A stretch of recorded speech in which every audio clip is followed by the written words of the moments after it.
What's cracking, everybody? Welcome back to the channel. New video. Recently, the Trump administration, they went after the president of a foreign nation. They captured that president, brought him back to the United States. When they captured Maduro, Donald Trump hinted at maybe this nation would go after more people involved in the drug trade.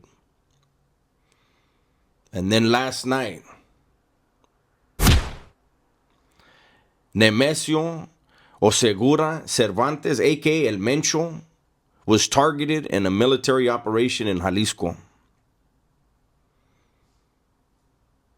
The Mexican government, the Mexican army, they went after and they took out El Mencho.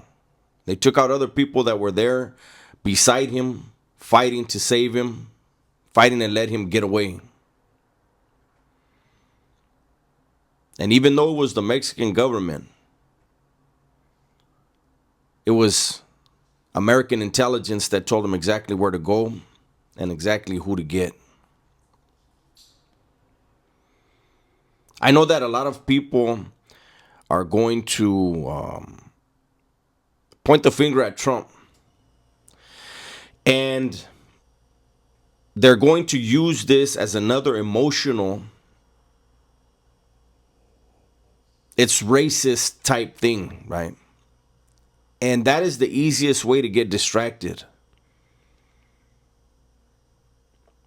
You know, in taking out El Mencho, at least 20 states in Mexico had some kind of uprising. As we know, when they caught El Chapo, it created a power vacuum. And a lot of people that were at one time allies became rivals. And I have no doubt that may happen again here. I don't want to go down the rabbit hole. But I think that we need to ask ourselves, what happened?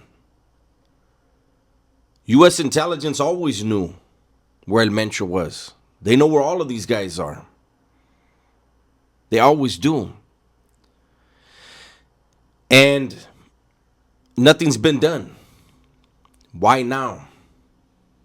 Why El Mencho? It's been spoken about. A lot of people don't want to listen. They don't want to believe it.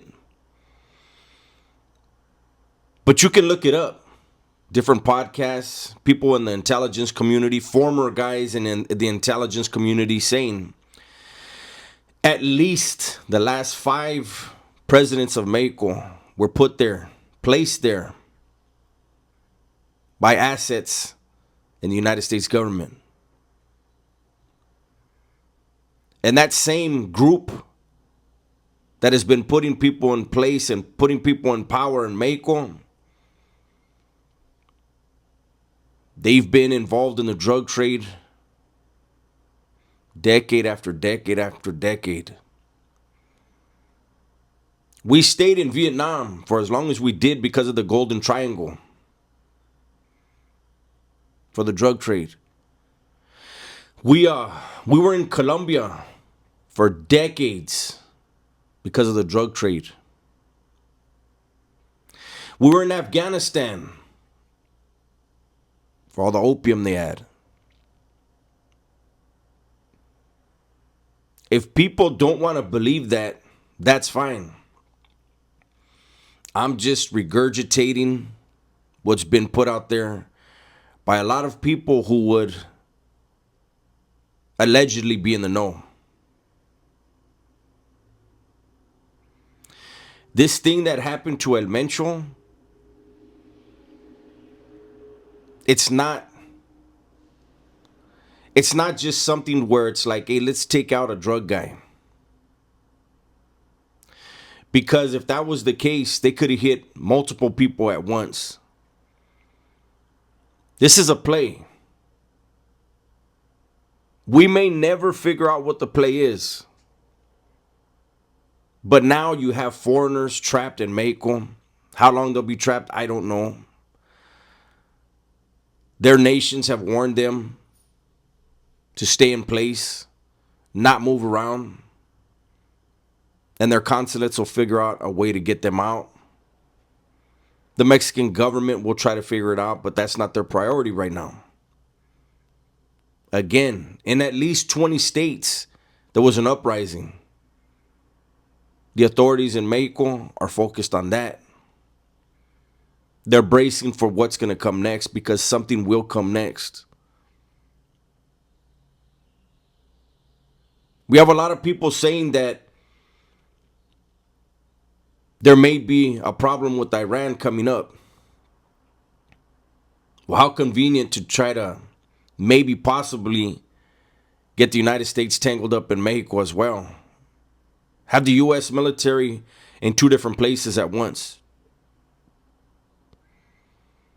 Hopefully neither of those things happens. Hopefully nothing happens with Iran where we get tangled up militarily, and hopefully nothing happens in Mexico where we get tangled up in it. But I think it's common sense that there would be a lot of people who dislike this country who would love to see our military in two different places at once.